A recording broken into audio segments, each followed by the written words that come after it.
Okay,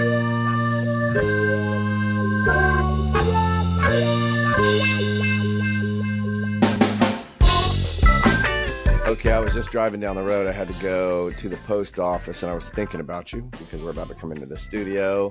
And I was thinking about all that you have going on, and an impromptu song started playing in my head that goes like this. It was this. It was, it's harvest time. It's harvest time. It's harvest time in California. It goes like that. So it is harvest time. It is. And? It's going along well. We had kind of a laugh, me and the crew, this morning because it was, smooth sailing. Worked over the weekend, of course, work every day. And, yesterday I was just cruising around. Everything seemed like so in order. And then this morning, it's like, what are we picking when? Where are we going to put it? What's wrong with everything? And so we dialed it in. Get it back. It's just one of those things you kind of like, it's like getting off balance. You got to get back on the board again. But we're cruising along. We have a heat spike, a little bit warmer weather at the end of this week. And I'm letting some stuff hang out and just get a little bit more ripeness there. And then we have potentially a rain event next Wednesday. Not this week, but like 10 days out. So that's usually not super reliable. But I think my stuff will all be ready. So I might be finished picking by October 23rd. Something like that. October 24th. And then is it like it's like accountants after tax season? Does everybody that are winemakers just go, okay, now for the next 4 weeks, I am going to sit on a beach or I'm going to play golf, or I'm going to whatever? No, for the next 4 weeks, I'm going to ferment the grapes that I've been picking. Okay. Just goes right to it. So it's like, we'll be back to a normal schedule, by Thanksgiving. Mm-hmm. And, I like to try to take the 4 days off at Thanksgiving. That's kind of my big hurrah. This year it's a little later. It might not be possible, but we won't be going crazy at Thanksgiving. But I also won't have like all my wine in barrel. I'll have it finished fermenting off the skins, but it might still be in tanks and stuff like that. So there's just a whole process to wind it all down. Yeah, you're getting me excited. Get me excited about Thanksgiving. It's going to be good. Oh, Thanksgiving, too. Yeah, Thanksgiving and wine at Thanksgiving this year. But more excited than ever. You know that Thanksgiving has always been a big deal to me, and that's precisely why. I mean, I liked it as a kid growing up, but now it's kind of this like celebration of harvest. Yes, I get it. Okay, so this was my first time getting to see harvest. I just came back from California to be with you. Mm-hmm. Last week? Are we talking about last week? Time flies that crazy. Fast? You know what? My truck that we took to the Toyota dealership to get fixed, it's still there. I haven't had time to go pick it up. Last week. So today I was like, as I said, as I'm driving back, harvest time. It's harvest time. I'm thinking this song, but I'm also thinking about all the little things that have to happen with a winemaker during harvest time. For people like me, the novices of the world that don't know anything other than I like to drink wine. Hello. Mm-hmm. Mm-hmm. But here's my assessment. Being a winemaker at harvest time, here are all the little hats that you're wearing. Yep. You're farmer, right? Yep. There is some part of you that is botanist or crossover to chemist. Yes. Okay? Yes. There is a logistics manager that could be nightmarish. Yes. Right? Yes. You may have to be even attached to meteorology in some portion, right? Of Meteorologist. Of course. To make your decisions for logistics. Of course. And then you have to be, I don't know, marketing guy, and then accountant. Hey, hang on. And then therapist. Yes. Wow. That's very, very important part of the thing. Yeah. Is diplomacy and making sure everybody's happy. Yes. Man, oh my. There's a lot of hats. There's a lot of hats. It's a lot of hats that are being worn. But I like it. I like it too. Hey, I was going to tell you a little story. There was a time a long time ago in the film business that was at a huge commercial production with a director who's a DP who won an Academy Award by the name of Robert Richardson, right? Now, me with my job, similar to things that you have going on as a winemaker, but maybe not as many as you had in the art department as art director, whatever, is there's a lot of responsibility and logistics and stuff to get it where it is. Again, not as many. I don't have to do potentially therapist or whatever, but me and who I'm working with pull up to the site where we're going to be filming that day. That it looks like a huge movie set already. It's one of those army jobs, where the army dudes are coming out of the water. You've seen them, right? Big budget thing. And there's this PA that I forget even what his name is. I think his first name was Lee, but we just, for whatever reason, in one of my nicknames, I named him Mulletfish. Mulletfish. Now, Mulletfish looked like one of the members of Leonard Skinner. Did you call him Mulletfish to his face? Yeah, just Mulletfish. I say mullet, and mole. Yeah. Because he had a mullet. He had this awesome mullet. Yeah. He had a ball cap on always, all the time, ball cap. But then the mullet was real frizzy, again, looking a bit like Ronnie Van Zant or whatever, if you know what that looks like. Although, but Mulletfish was like a shorter stature. So he was kind of like, of a shorter, smaller, like Hobbiton Ronnie Van Zant. Yes. Right? So we pull into this thing like figuring what the hell are we going to do today? How the hell are we going to get through this day? Where do we even start? And we're looking just from directions from our PA. His job, it's give directions, put chairs up for lunch, do whatever you're called for at that time, right? So I roll into this. Now this is an important lesson because like your own hierarchy and perception of who you are, everyone's busy in their own responsibilities. I go, Mullet, hey bro, where do we park? We got to get this shit underway. And I was like, what you got? And he goes, man, I'm wearing so many hats, I don't even know what to do with myself. So I had to take this moment. Yeah. When I thought of myself, I was like, no, actually, I'm wearing too many hats. I don't know what to do with myself. Right. And I feel that in what you have going on, not to minimalize his importance to the overall deal, I was like, there's a real perception there in terms of like what your responsibility is. So I will say this. In that moment where I was on that set thinking, I have all the shit going on. I was watching you last week. All those things that you said. Yeah. You could wear the hat of Mulletfish and you had more things than you knew what to do with yourself. Yeah, that's the way it goes. I mean, and sometimes it's like someone asks you a question, you just stare at them. Like, yeah. I don't know what language you're speaking.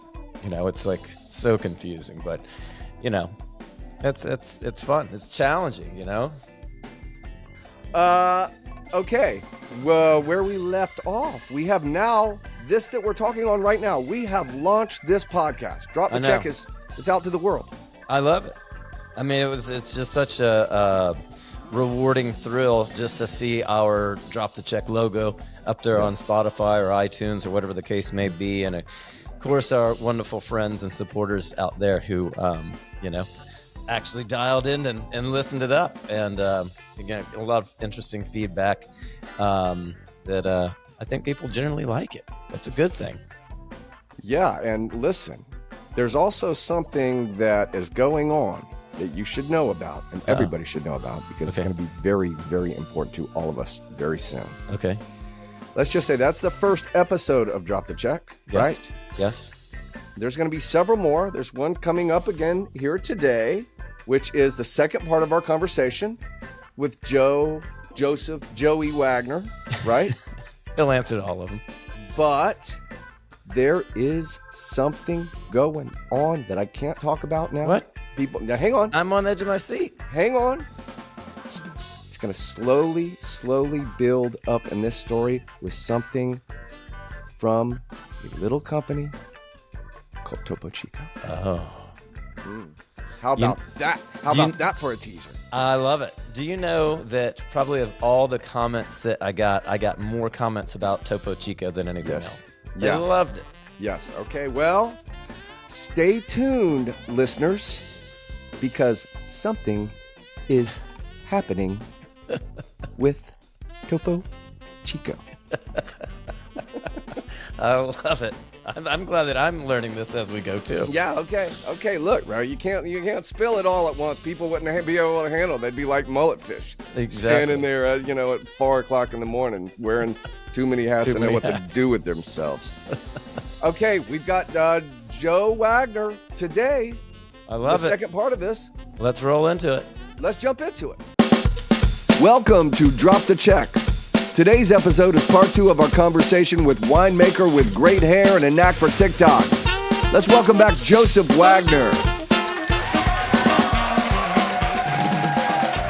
So I don't know how we're doing on time, but before we go too far, can you then we went to from Camus as a young kid working in that cellar, and then starting Bell Gloss, moving that into Mayomi, but it's still at the same time there are other product lines, other brands that you developed. Can you go through? There's a litany of them. Yeah, there are now. Well, so growing up in a family business where so the ownership of, say, like Bell Gloss is separate from the setup that we had to facilitate sales and admin of the business, and so this brand Mayomi had grown to be a monster, and I was doing experiments in other areas. I was making wine out of Oregon, and I was like, I really want to bring this out to market and start a new brand and all that stuff. And I had my own ideas, and I was, on the lower side of 30, I guess, or maybe even in my late 20s.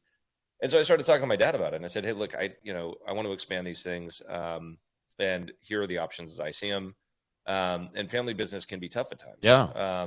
And so I also looked at some of the templates of what had happened in the past with many of the family businesses, which unfortunately there's not a lot of them anymore, at least, especially at a reasonable volumetric level. But so, Mondavi, recently you've had Frank family, just like in the last week, you got Rombauer. Mm-hmm. I mean, these acquisitions they're massive. Yeah. I mean, 500 million to $1 billion. I mean, these are big acquisitions. Yeah.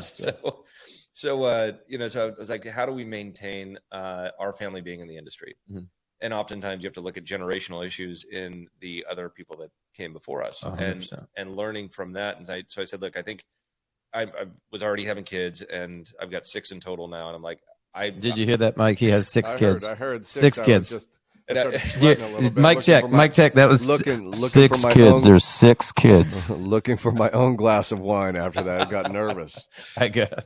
And so I'm like, I don't think that it's going to be healthy if they come into the industry and start developing brands underneath this whole portfolio that we currently have. What if I go out and do this? I'm able to bring my dreams to life and then facilitate something for them. So while I still have, involvement, ownership and whatnot with some of the things over on my family side, this was really intended to be something that I could do for me and my kids for future generations. So we started Copper Cane in 2014. We had a few brands already established: Bell Gloss, Mayomi, Elawan, which is our Oregon project that jumped in next. Shortly after that was Quilt, which is our Napa Valley predominantly cab. We do some Chardonnay and red blends. And then more recently, getting into a little more competitively priced stuff. So Bowen being, a number of Pinot Noirs and a Chardonnay that are, kind of everyday priced. And then most recently the Thread Count, which is kind of it's Paso Cab and a red blend. And those are kind of like your entry level. Like I look at it like I want people to be able to say, okay, I'm going to try that wine at $20 retail or whatever. And if I like it, then, give them confidence to, I guess maybe I'm going to go back on this. You think about somebody who's been drinking $7 to $10 bottles of wine, right? You want them to have that experience. So if they go to a restaurant and they buy a glass of wine for, say, $12, right? Yeah. Then, and that equates to roughly a $20 retail that they can find it. So they like that wine. They go, hey, I like that wine. And they'll go buy it, and you stretch them up almost double what their average price per bottle is. Right. Once they get that confidence and they see that added value in the product, then that gives them confidence to move up the ladder even further. Correct. And so you got to have these like stepping stones, as I see it. 100%. And it's it's something that, not a lot of portfolios do, but I think it's something that works well for us. And then everybody's aspirational, right? They're not going to sit on their laurels. You started with a beater Nissan Maxima that's got 20 years on it. Hey, right? hold on. I did start with a Nissan Maxima. That's what I started with. That was my first car. So, and then 20 years later, 10 years later, you've found some success. You've got a career started, whatever else. And you move up to like whatever. It could be a brand new, called brand new Jeep or something, right? Yeah. And you're like, I'm not going back to the That's used Nissan Maxima. That's right. And every time you take that step and better your life in some way, you feel better about yourself. And, and you never want to go backwards. Yeah. And it's just human nature. And I think that wine is no different. Once you see 100% break those barriers, then Well, hold on. I just said 100%, but that goes exactly against what I was saying about. I guess I actually was doing a tasting yesterday, and it was not an expensive wine, but it was terrible. And I said in this tasting, I was like, this wine makes me angry. It's like, but so there are some wines out there that like I just don't want to drink that. It's not being studious. It's not really price point driven, but how about quality driven? Yeah. I only want to drink quality wines right now. But at the same time, sometimes I want just something refreshing and I'll have a spritz, and it's like nothing wrong with that. I'll go back down the ladder, but you're absolutely right. Once let's put it that way, not on price point, but it's perceived quality. Then you're like, I can't tolerate. It's like once you've had great beef, I will never have a shitty steak again in my life. I only eat when I'm cooking. I only eat Akaushi beef. We had do you know Will Dinsberger? No. He's a real estate. Well, hang on. Let me go into something that both of you guys are saying as winemakers, as the guy that's here that doesn't know what you guys know, and your stepping stones. So I can understand from your story, your metaphor or whatever, of going from the beater car that you got tape or wire holding the muffler up or whatever, or however fast it's going, it's smoking or whatever, to the Jeep. I get that, like you legitimately are making a stepping stone up in your quality of ride that you have, and your next thing that you're going to or whatever, that's the Volvo or whatever, the thing that you're going. It legitimately, I don't think that there's a lot of subjectivity in this stepping stone that you have up for what you guys are saying. And Robbie, you said you had a glass of wine. Somebody brought it there. They thought it was good for some reason, right? Yeah. That you say it's shit. It made you angry. Okay. To you Everyone guys, agreed that it was bad. Okay. I know the to feeling. You guys, stepping stones, how is it? What is like your qualifications? And because, let's say stepping stone too. Let's say the person that gets into the Jeep is like, by golly, I'm never moving off of the Jeep, because the Jeep, for what it is that I have, what is it that you guys as the winemakers are knowing you're setting the stepping stones up makes you to the next level, confidently to the next level? I mean, I can jump in because I think that cars, wines, whatever product you are talking about, there are so many preferences, and it comes down to just your personal likes, right? So agreed. I know right off the bat, like let's say 50 to 75% of the general public of wine drinkers probably don't like our wine style, and like, but there's like all these little caveats to it, right? So if you're capturing, let's just say it's 25% of the wine consumers in America that like your style, and you can get them to experiment throughout your portfolio, get some ideas as to what other wine producers make wines like yours, then you're winning. I mean, that's it. And so you got to say, like, I've got sommeliers that give me crap all the time. I started off my career with a bunch of like 78 point scores. I didn't know that. It was rough the first couple of years, because everybody was looking at it like, oh, it needs to taste like Burgundy. And you got to think of this in a blind tasting in a lineup. And we were pushing the maturity boundaries and extracting pretty hard for a Pinot Noir. And so we were making these really big boisterous styles back then.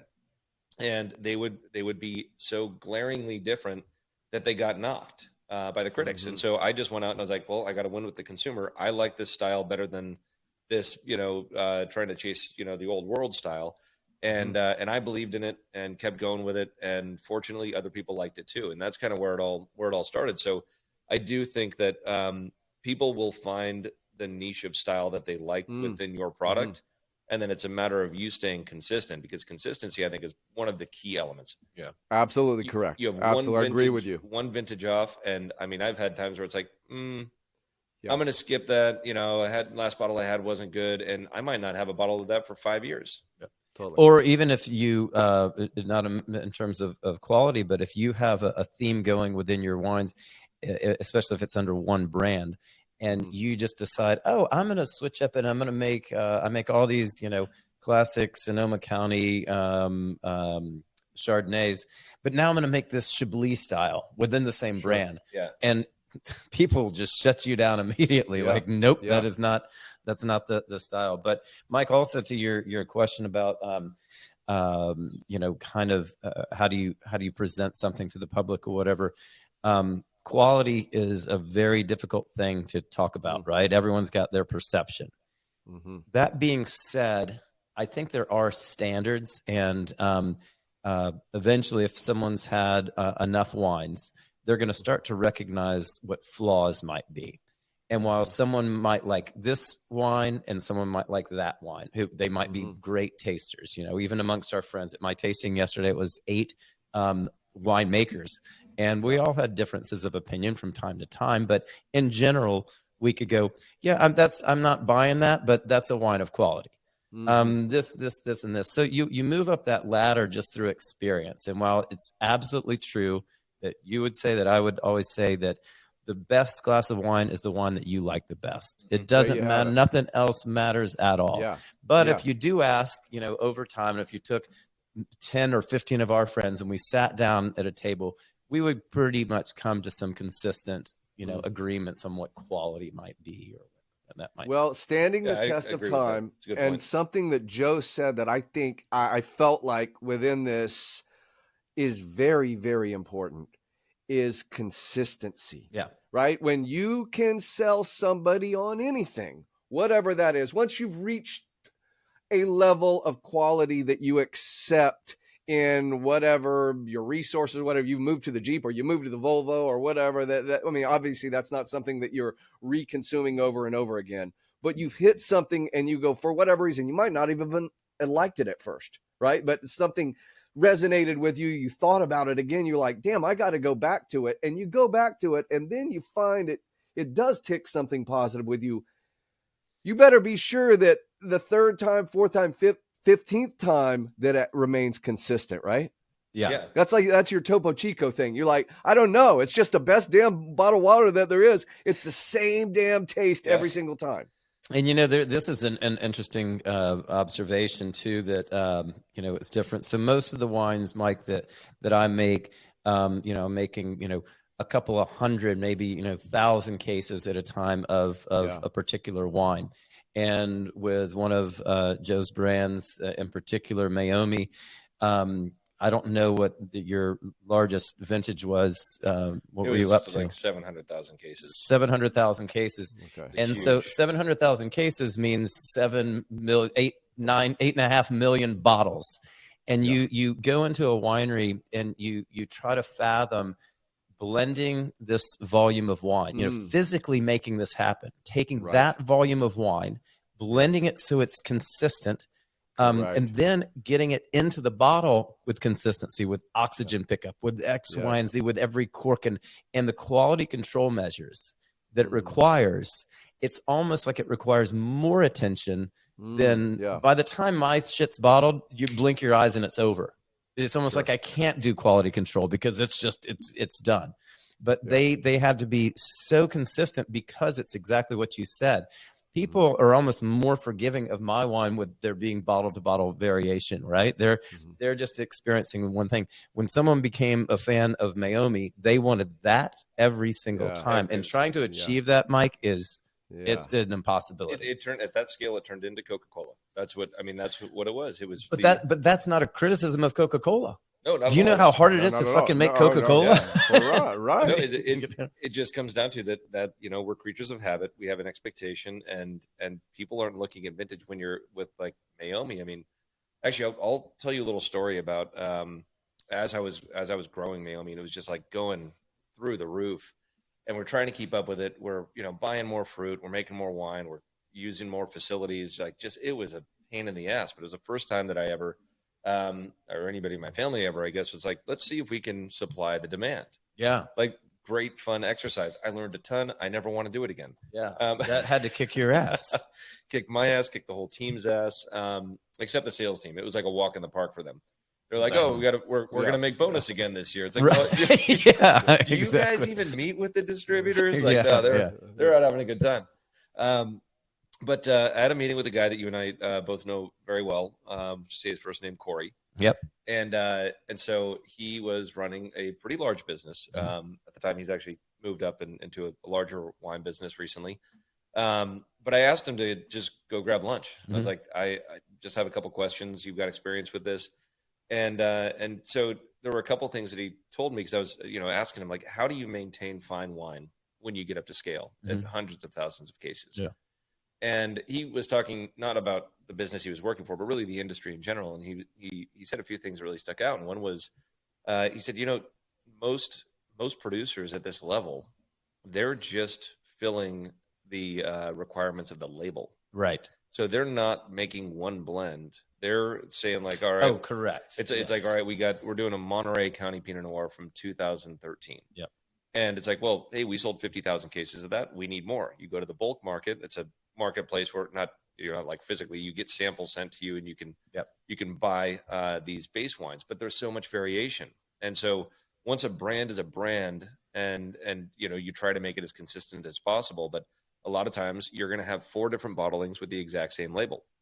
Now, there's a danger to that, because I think over time people start to see that. Yeah. And that was, at that moment, that was when I was like, okay, that is my definition of commodity wine versus fine wine. 100%. We can do all of the care and dedication to every aspect of the process, and most importantly, blend it all as one, and then bottle it all as one. Yeah. We can still produce it as a fine wine. Right. Once we start breaking it up into all these segments, we're going to have inconsistencies here and there, and then it's commodity wine, and then we're 100%. And so that was a real big, I don't even think he intended for me to learn that element from him. Yeah. But that was the biggest part that I gathered from him in that conversation, and that fundamentally changed what I did, and that eventually led to the sale of the Mayomi brand. Yeah. Because I got to a point where you couldn't do what you wanted to do. I couldn't make. I knew I had one more vintage. I was not going to be able to make the wine the way I wanted to. And you would go crazy. It would, well, and then you're asking yourself, what industry am I in? Am I in this massive growth commodity wine industry, or am I still in fine wine? I was like, sell the brand, invest in farmland, and just focus on everything I've always loved doing and what you want to do. That's 100%. I was actually thinking, you were saying with your conversation, and he mentioning to you that one common thing, whether it's in, that happened to you, but in any walk of life, how many times is, and how crazy it is. And Mike, I'm sure you've had this experience where someone said something to you that changed your life, and they don't even remember it. Yeah. It's like, it's a cool thing. And then a third callback about me, how I got into the industry. So I said I had these 2 mentors. So I quit working at this restaurant when I'm like, 18. I go to college, whatever. I'm living in Atlanta. I'm in my driveway in Atlanta, packing up the U-Haul to move to California to go to Davis. And riding down the sidewalk on his bicycle is Serge, my mentor from, and I hadn't seen him in 4 years. And he was like, I was like, Serge? And he's like, Robbie? And he was like, what are you doing? And I was like, you are not going to fucking believe this. Wow. I'm moving to California to go make wine. And he got off his bike, kicks the kickstand down, and was like so proud. That man changed my life. That's awesome. That man changed my entire life. And he didn't freaking know. He was like, he liked me, but it was kind of like making fun of this stupid young kid. He was knowledgeable, old grumpy. He was kind of grumpy, but I loved him. He loved me, but he changed my life. Well, and going back to your old story about the 64 Margaux, he very well could have been like, hey, check this out. He's going to get his ass reamed out by this table. Right. Go ask him for a glass of the 64 Margaux. Yeah. And they're probably just sitting there by the bar like, that's funny. That's right. And they gave you a glass. Yeah. And maybe I earned street cred. Maybe that's like they liked me afterwards because I did that. Totally. But sliding doors, the magic that happens in life. You don't know from door to door to path to path to farm, what's going on. But You're exactly right. Amazing. Absolutely. Yeah, so I got to check in with Corey and see if he, because I don't know if I've ever told him that to his face. Yeah. I mean, I went hunting with him 2 years ago, and we got a lot of conversation going, but I don't think I brought that up to him. So I'll have to give him a call and just say, hey, just so you know, All right, you're so, the reason we sold Miami. So, yeah. He's gonna be like, "Where's my where's my cut? check?" Where's-" Yeah, exactly. So hold on. This is a complete change of topic, but talking about Napa Valley, Northern California rednecks or whatever. Yeah. And so I'm growing up in Atlanta and in the suburbs in Marietta, and we had lots of country boys around us. And I would not have considered myself, the country boy. I was not playing baseball and football. I was playing soccer. So I was already suspect as being I was going to ask. so there was a judgment element in there. Of course there was. I wasn't drinking Budweisers. I was looking for the '64 Margell. So I was already on the outs. So, my brother was big and still is a big hunter, and whatever else. So, my son Wynn. Yeah. So he has gotten into hunting with, through my brother. But more recently, he wanted to go out. My nephew is living here. So I went out and bought some guns. And we've been going out like boar hunting on the Sonoma coast. And we're starting our own Pope Valley Gun Club. And so it's like me, Kent Jarman, a bunch of other guys are going out there. You're welcome to come. That is awesome. But it's very fun. Like Vingy. So, of course he's going to be in it. Yeah, of course. So it's very funny to me. It was like this thing, like, if I'm in Atlanta, I'm thinking about, I'm going to move to Napa Valley and I'm going to be hanging out with these, cool winemakers. The last thing in my mind I would have been thinking of is like, they're going hunting. You going to go shoot some boar? So that's such a Southern thing. It is, but it's actually part of the life around here. But totally it is. But you still see, like, you're talking about the person that buys a house that's, right up against a vineyard and thinking like, oh, I love the beauty, but I don't want all the stuff that comes with agriculture. It's kind of the same thing. You have this discrepancy between the people that have been here for a long time or that, have come from other areas that carry that similar cultures. And so we're out shooting all the time. I mean, like, I'm going for opening day I'm going to Pope Valley dove hunting tomorrow afternoon. Oh, nice. And so while I'm down here after this podcast, I got to go get some steel shocks. We live in California, and it's yes, it's very funny. So like I didn't spend a lot of time going into gun stores in Georgia. But it is very funny. Here you go and go to Sweeney's, and they almost criticize their own California laws. Oh, totally. They're like, God damn, it's California, so let me have your fucking license. See you in 10 days. And they're pissed off about it. But. So it's still the same. It's the same people that are out here. They're working at the gun shop too. It is. I mean, we have so many regulations here overall. I mean, I'm not just talking about guns, but of course. In our industry and farming and building and God, everything is just.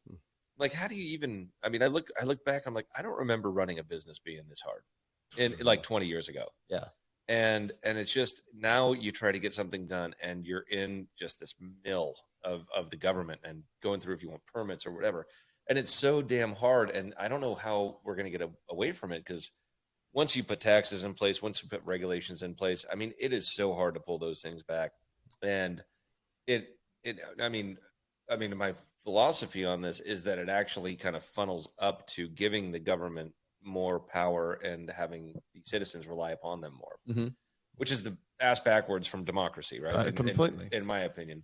So, at what point do we say we got to pull all these things back? And, I'm still thinking maybe it's a good idea if we just randomly select people to take these roles. Oh, yeah, there you go. Just like, Robbie, you're the mayor now. Yeah, exactly. You got it for 4 years. Don't screw it up. Exactly. I like this. Well, and again, that goes back to not only, thank you for investing in developing a restaurant here in Napa so that we can promote Napa and lift that up. But, thank you for going through the pain in the ass of dealing with the city, of dealing with the county, of dealing with the state, and all of the, God forbid, the regulations and requirements and permits that you have to get. And it's like, I'm trying to do something here for the community. Yeah. Sure, I want to make a buck, but I would like to not have a vacant storefront there. I would like to have a nice, cool, beautiful restaurant that people can come to. Can you let me build it? And it's like they don't want to let you build it. Even when you go in with, so I got a really good example. We were going to build a small winery over in Sebastopol, over in Russian River Valley.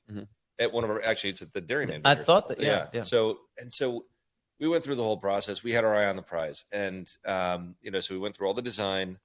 You got to go through all the design and all the engineering before you submit. Correct. Now, with a winery, you're talking hundreds of thousands of dollars. So you sink all that cost in, you go in, and then you're up for public review, and you've got all of these changes that they want you to make. You got to go back to design and back to engineering and make adjustments. Not as grand as what the original concept might have been, but still add another 100,000 on. Completely. And so you're all of a sudden, before you even get your permit, you're sunk hundreds of thousands of dollars. Yeah. And you're like, this doesn't work. Like this, you have to be a millionaire or a billionaire to really start a business in this state now. Yeah. You'll I don't want to tell you because you're going to uproot everything and move to Georgia. But my I love Georgia. My best friend was now he's in more finance with building, but was custom home builder. My brother-in-law, my brother is a land planner, and I tell them all these stories, and they're like, "What are you talking about?" Yeah. We want to build a house. We go down to the county and go, "I'd like a permit," and it's like $10, and they give you a permit same day. God, that's really? nothing. I've Nothing. never had any experience remotely similar to that. But I do love Georgia. I've had a blast down there. I was actually down there, like 2 months ago. And the people are great. It's a beautiful environment. I actually think the weather is phenomenal. I love Georgia all the way through the Carolinas. It's It's a great spot. And the only thing Georgia's got to do is you got to get rid of that Sunday no alcohol. There It's you go. changed. When Yeah, I was that's little, it fine. was zero. Yeah. And then Yeah. it switched to afternoon in restaurants. You can get it. Yeah. And then what is it now, Mike? It's 12:30 at 12:30, which is also a funny thing. Well, that's so you can it's go a to funny thing church with- first. In Yeah, the you got to morning. be at church. Yeah. You got to be sober. That it really is. It's part of that. The psychology of church is the early part of the day. Yeah. Even though, how filled are the churches? I don't know. As we know, a lot of cultural things kind of die off with generations, and so there's kind of slowly weaning those kids. I really do think the Gen Zers, they don't have a concept now. Like the ones that were raised here, Atlanta, where I am, is very a transient city. So most people are like, "Where are you from?" It's hilarious when I say I'm from here, like you did, Joe. That you said you're from here, right? I was born into here. They're baffled the fact if someone is actually from Atlanta, but this thing I've heard so many times about who sets a time and a day and or a time of day that you can or can't drink, that we're not talking about 2 a.m. at this point in time, nothing good's going to happen for you going in and out, or we get those, but the day you can't. My day it's the same as a Wednesday at noon, and I want to go into a restaurant and I can't have a glass of wine. What does I do? So it's slowly evolving out of that. Yeah. So the Sunday experience I had most recently was it was really funny. The restaurant opened at I think it was 11:30, and they were doing brunch, and so me and my wife were we're like, oh, we'll do this, and well, we can't serve that until whatever. I thought it was noon, but 12:30. Yeah, and man, the whole restaurant is full by 12:30. Right. And they have a bar that is full of drinks with tags ready Waiting to go. Yeah. 12:30 drops, and it's just zoomed straight to the table, and there's alcohol everywhere. It's so stupid. It makes no really sense. And think about those as a restaurateur, right? Think about the bane of that. By the way, I may have said that you can get it in the shop at 12:30. I think there's a weird window. It may be noon. It may be 11:30 for restaurants. So how ridiculous, how funny is that? You can get it in the restaurant, but you can't get it in the bottle shop. You can get it in the walk bottle into shop, the bottle shop. So, just that deal. But imagine, again, being a restaurateur. Yeah. You have, you're packed for lunch, brunch, or whatever that you have on Sunday. And you're like, oh my God, I can't serve all of these drinks. These people want to have that glass of wine with the steak or whatever they're getting right now. Can't do it. It's funny. I mean, and state by state, and we're one of the only places in the world, the United States, that really has so many regulations. You sell, a pallet of wine to you're an importer in Germany, right? Yeah. And it's there. They can sell it anywhere.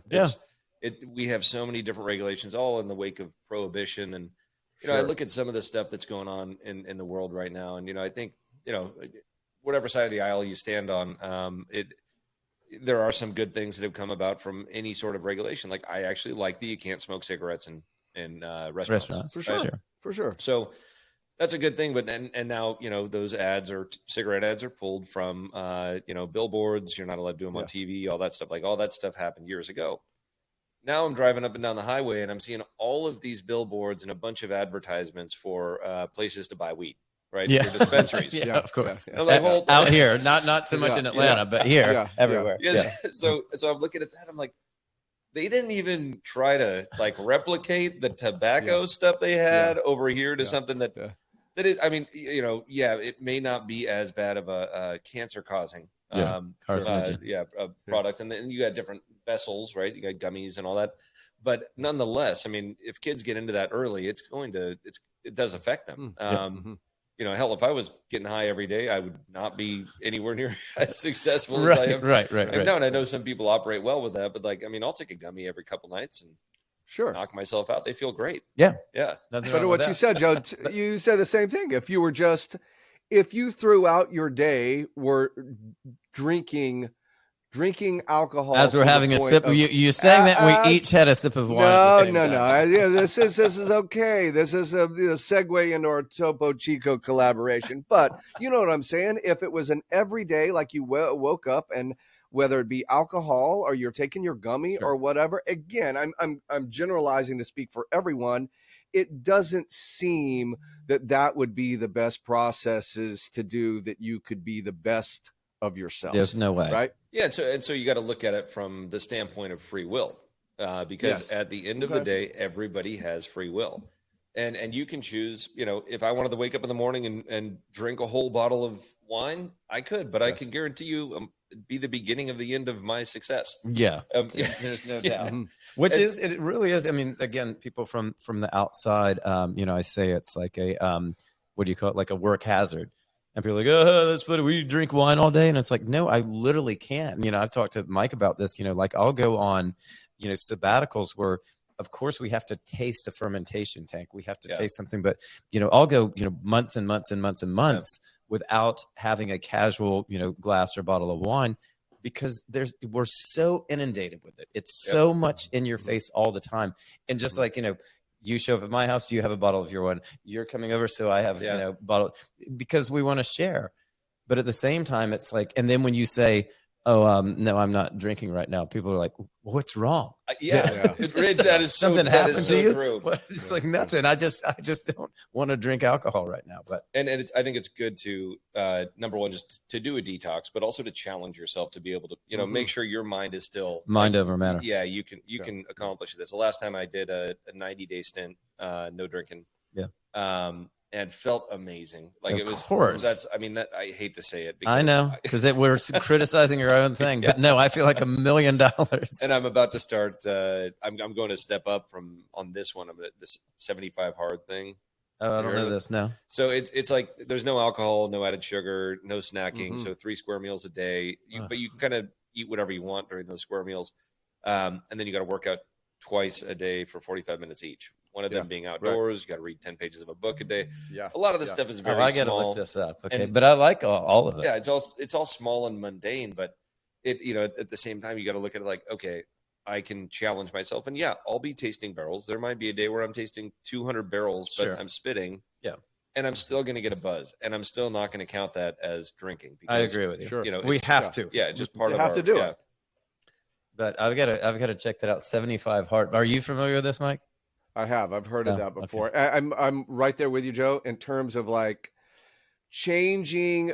We were having the conversation about this earlier today. We were talking about, I was mentioning, because at 3:00 noon your time, I said I go into routines, I would say of positive behavior. Whether I'm fasting, I do somewhat of intermittent fasting all the time now that I've adjusted to that I have started taking a little nap at about 3:00, 30 minutes, right? My body was funny that Robbie and I were talking that I was like, man, I don't have to even look at a clock.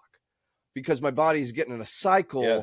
that like all of these processes are like triggers, like my own alarm clocks are happening because what you said, exercise, eating right, drinking, the right type of things, not, not doing this, doing these things, not doing these things. But I said, here's the thing. I have this thing, I'll even journal that I'm like, man, it's so great. I feel so healthy right now. And boom, there's that time that you throw it off, that you feel like you have to like reshuffle your card deck. And that reshuffling of my card deck is for whatever reason. Just like what you said, you may have 30, 60, 90 days or whatever that you're clean. That what is it within us that says we have to blow that up at some point? It's over. The 90 days is over. I've got to break free. Yeah, free will. That's what it is. That's what it is. Is that what it is? I think it's free will, but it's also like you know, if you constantly challenge yourself, even just those things that are like they may seem mundane in your personal life, well, you're going to carry that same mentality into every aspect of your life, right? Yeah, sure. I carry that mentality into my conversations with my kids. I had a very tough conversation with my oldest daughter yesterday, and it was really about like, challenging her to open up and find a deeper reason. Now she wants to join the Marines, and I'm totally a huge fan, and I'm a big supporter of armed forces. But it seemed like a very quick sort of adoption of the idea, and I've always asked her whenever we go out shooting, I'm like, you want to come up? And she has mentioned in the past that she wanted to be a sniper, and I'm like, cool, I'm all for it. So we sat down yesterday, had an hour conversation, and it was like going through the list of stuff. What do you, what is the inspiration for this? What do you plan on doing afterwards? What do you expect it to be like? And she did a little camp thing down at Camp Pendleton over the summer, and got kind of the curtailed version of what boot camp would look like. And was surprised about, they yell at you and all that, all this stuff. Watch any movie of the military and you're going to know exactly what it's like. So, so she wanted me, because she's 17, so she wanted me to go and sign her up. And I said, no, I want to talk to you about this first. And she was very upset at the end when I said, here are the 3 things I want you to do. And we'll revisit this in 2 weeks. I'll go down there and I'll sign the release before your 18th birthday so that she can move up a rank in kind of the junior, I can't remember what they call it. But so I was like, all right, we'll do that. But she's very upset with me. But I think that sort of thing, like teaching her to challenge herself. Like she had like a 50% idea in her mind, and there were so many holes in it. It was like, you got to fill all the holes. And that's calling being 17 years old. Exactly. Yeah. And so I understand that, but took it as an opportunity to, hey, push it farther. Yeah, for sure. Because, of course, there are worries for me, and I'm like, there are other opportunities, but if this is what your calling is, and I get it. I mean, I almost joined the military right after 9/11. Yeah. And I probably could have and should have, but it's just a matter of challenging yourself and learning how to challenge yourself. Because honestly, throughout the world, it seems like everybody stagnates and you just get lazy, and it's so easy to be lazy. And sure. How do you break that cycle? Yeah, for sure. And that also culminates in an interesting thing, which is, your eldest daughter and eldest son and your other son and whatever. And my children are constantly at the gym. So in your 75 big whatever, why don't you show up at Healthspa Napa Valley with us and we'll hit the weights together. But that actually why it's such a good tie-in. One is, Winton, he wants to go to the Naval Academy. Okay. And so probably when they're working out, they're talking Marines and everything like that. And as a side note, he went to Annapolis this summer. He went through a training program, for that. His squadron leader was this woman who was, I don't know how tall she was. She was tiny and she was badass, and she's a Marine. All right. And she was doing, stuff this summer. So your daughter can handle all of it. I know she can. That's awesome. But also funny with them hanging out at the gym, why you're here is because I don't know where I was, and I get a text from Winton, and he goes, who you should have on the podcast is Joe Wagner. No way, really? Yeah, it was. So you're here because of Winton. Oh, that's great. That's and I was like, that's actually a very good recommendation. I think I'll text him right now. And that's how I texted you. I was like, can you come on the podcast? So it is great to see that the kids are going to the gym, and it's like I don't like some of the stuff they're doing with the pre-workout and the protein stuff. God, they're so. I'm like, you guys are going to be able to eat whatever you want for the next 10 years of your life, and then you're going to have to cut it out. But like, enjoy this. And they're like, no, I'm counting my calories, how many protein or grams of protein I'm taking, all this stuff. I'm like, you know what? I just stopped complaining. I was like, you know what, you guys, it's better than there's other things that could be involved. I am so happy you're going to the gym, like 1 or 2 times a day. Yeah, and they're these kids are getting big. They're getting big quick. They're strong. I mean, but they're dedicated. Every time I go in, I see lots of kids, but I'll see one of our 2 families in there. Wesley, every Mia, single Dominic. time. I mean, one or Will or Win or whatever. But they're dedicated, and I think that is a reflection of the social media, mostly TikTok. Yeah, because that became like a craze with this. The Liver King guy, the guy. Oh yeah. And so some of these crazy workout guys, and some of the stuff they were saying was, not fully true. Sure, but it was also it also was an aspirational figure.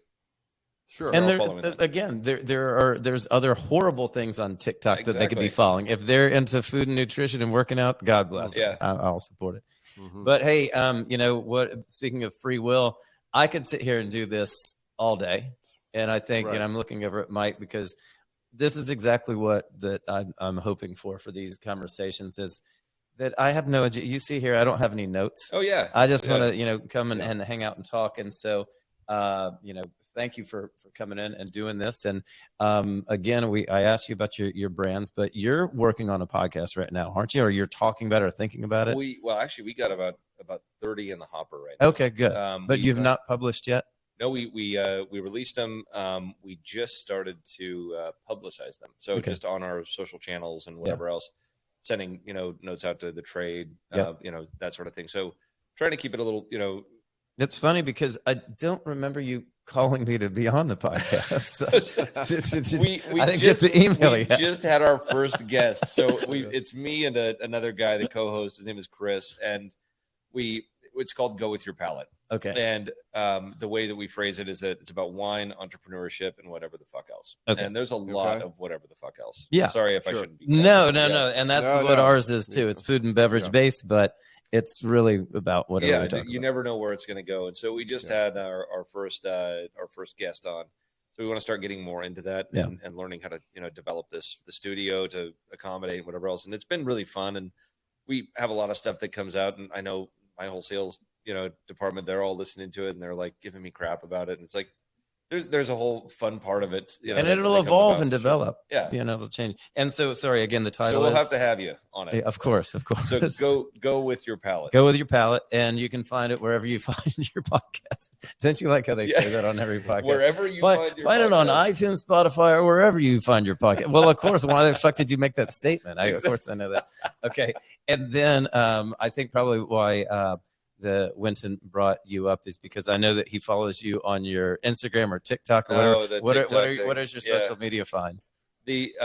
So God, I gotta go into the history on this, and this is probably another good element about talking about getting out of your comfort zone. Right. All right. So the pandemic, which here in California we were heavily affected. I don't know if Georgia was, of course it was. Yeah. So yeah. I just felt like we were shut down for a solid year, and then it was still regulated for another solid year in a pretty heavy fashion. So not as much in Georgia as here, but and so during that time, it was like, well, how do we communicate with people and get them to get excited about our wines? And so we turned to Facebook, Instagram, did collaborations with retailers, with restaurants, national accounts. That they were providing food for takeout, and our wines were part of that. And you're looking at a screen, and you're in like 100 people's, dining rooms, and you can see them. And it turned into this thing of like, it wasn't really so much about education; it was more about entertainment, having fun. Sure. And they were like, I want something fresh, live, and correlating to this experience I'm having here with my family of food and wine. And so I had to kind of get out of my bubble of what I normally do when I'm talking about my business and everything. And general comfort level. Yeah. Of like being, because like when we do wine dinners, being an entertainer. Yeah. And it's not something we always like to do. None of us are naturally programmed to do that. I think it's, and so in the wake of the pandemic, we've got, person in social media that was doing Facebook and Instagram. And she was like, you should get on TikTok. Yeah. And I was like, I don't even want to be on. I don't want to look at anything. it. I don't want people to know my face. Like when I Right. walk into a room, I like my privacy. And she was like, no, I think this is a big thing. And I was like, first of all, like, I'm not into dancing, that whole thing. Yeah. She's like, no, it's moving towards more of a search engine. And now today it actually has more searches worldwide than Google does. Yeah. Which was really surprising to me. So we started off, we had a little fun with it, and I got out of my comfort zone just to try it. And then added some education in there and just kind of let, my personality, which I felt like I had let go during the pandemic, just let my personality show and not really care about what people are going to think about it. And, we got our haters, but we got our lovers too. And what is the handle? Joe the Winemaker on TikTok. Joe the Winemaker on TikTok. And is there Instagram, or I've probably just seen the there is TikTok. Instagram. There's Joe Wagner official, and then we have each of our brands on Instagram too. Instagram seems like it's a pretty mature platform, and TikTok is still growing. But now you're getting adoption of TikTok from the adults. Yeah, where it started off with just dances, and which is the stuff. sign of death. Yeah, exactly. Facebook is dead because of moms, and then Instagram is dying, and then TikTok. As soon as we're talking, the end is near. As soon as we're talking about it, but well, and so I've been trying to encourage people, and there are very few. I mean, you're one of them to try to get into TikTok. Now, we're like, well, can we get paid for this? Because we're actually, large enough now. We're like, we'd make money. Well, I still have a little bit of a concern about providing my information. Right. They want your social security number, your tax returns, all that stuff. And I'm like, no, don't worry about the money. This is all just about education. I'm good here. And so we've been having quite a bit of fun with it. We have, what I'll say that I can see is that we have a link tree. Yeah. You know what that is, where so in your profile, it just like, it's a link that goes to a page that has all of these other links. So if you want from TikTok, if you want to go see our Instagram, if you want to go to our YouTube, if you want to go to our wine shop or whatever, we saw, and you can track that through the apps, right? Because of social media, we saw a doubling of our direct business within a year. That's amazing. Wow. I couldn't believe it. And I was about to quit because I didn't like when I have people come up to me and go like, oh, I saw you on TikTok. Yeah. I'm like, I actually make wine. That's what I'm known for. Like I don't, I'm not a TikToker. Yeah, I'm a TikTok super. After all the work you did and dedicating your whole life to farming and making wine, I'm a TikToker. Exactly. It's like, no, I'm not gonna go down to that level. So that, I thought that was pretty funny. But then I saw the correlation on the direct business, and I was like, wow, this is a powerful tool for sure. Yes, for sure. And that's the stuff I can't quantify. Where that's where people are understanding our wines a little more, and they see them on the shelf and whatever. So that I got to assume there's been a little uptick, and we're growing. So maybe a part of that growth is from that. I don't know. Of course it is. Yeah. I was going to say, in fact, this could not be in this thing or whatever. It's so funny that everything that you just said, Joe, this was with my creative partner. I have a little agency, a creative production, make video agency that I've had. I work with a lot of craft brewers and nonprofits or whatever. That it's so funny. Everything that you just said about TikTok, I had said today about us. This applies to all of us in a certain age. That I was like, we kind of got to blow this thing up. What we're using right now, which is, it's funny. I make ads for people, but I don't promote myself in new avenues because there's things that I simply don't understand as well. Just like you said, someone bringing TikTok to you to be like, I got off of the old boomer Facebook and I'm on Instagram because it feels cool and mature to me. And I go on TikTok, but I don't quite understand it because it's a brand new house that I haven't lived in. Yeah. I don't know where the furniture is. So I skip off of it. Right. But you're right. You have to it's almost like this whole deal has come full circle. When you said you moved to Napa, people didn't understand, they didn't understand what was going on here. Wines was over here in France. And you've had to evolve and change with everything. You've had your TikTok, the social media influencer thing that you became with your bottles, how you dipped and you've evolved into even getting into social media with your marketing now. You just got to look at it like take every opportunity and see if it works. Give it enough time. I mean, podcasts are a great example. It's like you never know how successful they're going to be. Oh, this is going to be very successful. Once we get that Topo Chico sponsorship, I'm knocking the walls down. I'm going big time. And circling Topo Chico TikTok dances, Robbie over here in one window doing something. Oh my God. But it's like anything else, and we were talking about it earlier. Consistency. You stay consistent with what you're doing, even in podcasts, and over time, you're going to garner more people. Yeah, that are following it. I think that's just part of what we should all expect to be doing in life. Absolutely, right. Maintaining consistency. Amen. All right. Well, I think we've run the time dry. I'm going to say thanks to Joey Wagner. I'm still sticking with Joey. I guess I'm good with it. I think it's funny. I think in my phone you're Joe, but if the word comes out of my mouth, I'm sticking with Joey. But thank you. And as we say, the title of our podcast here, Drop the Check. It's this type of thing. I was saying to Mike, I like that we're actually here at the table because it's exactly what I'm talking about. Having a glass with someone sitting down, and these are the conversations we have. And when we're done, we'll drop the check. And I think that's where we're at. So if we've covered things that we need to cover until I'm on your podcast. That's it. I was going to say we'll pick up right there. We'll get a date. Thank you guys for having me. It's been a great conversation. Looking forward to doing more. Absolutely. Thank you, sir. Mike, we good? You know what it's time for? Drop the check. Well, I just thoroughly enjoyed the conversation. I mean, it's I kind of hear these things. Well, no, I don't hear these things all day, every day. Sure. I work with these people all day, every day, but I don't get to hear the ins and outs. I mean, you could hear there's things that like I never knew about Joe or his background or story or whatever. And I feel like I've known him for 25 years. You'd think I would know these things, and some things you just don't get around to. And that's why it's nice to have these conversations with people. Kind of like we were saying, like if and for the listener out there, just like if we sat down for a 2-hour lunch and just reminisce, this is the things that we'd be talking about. Right.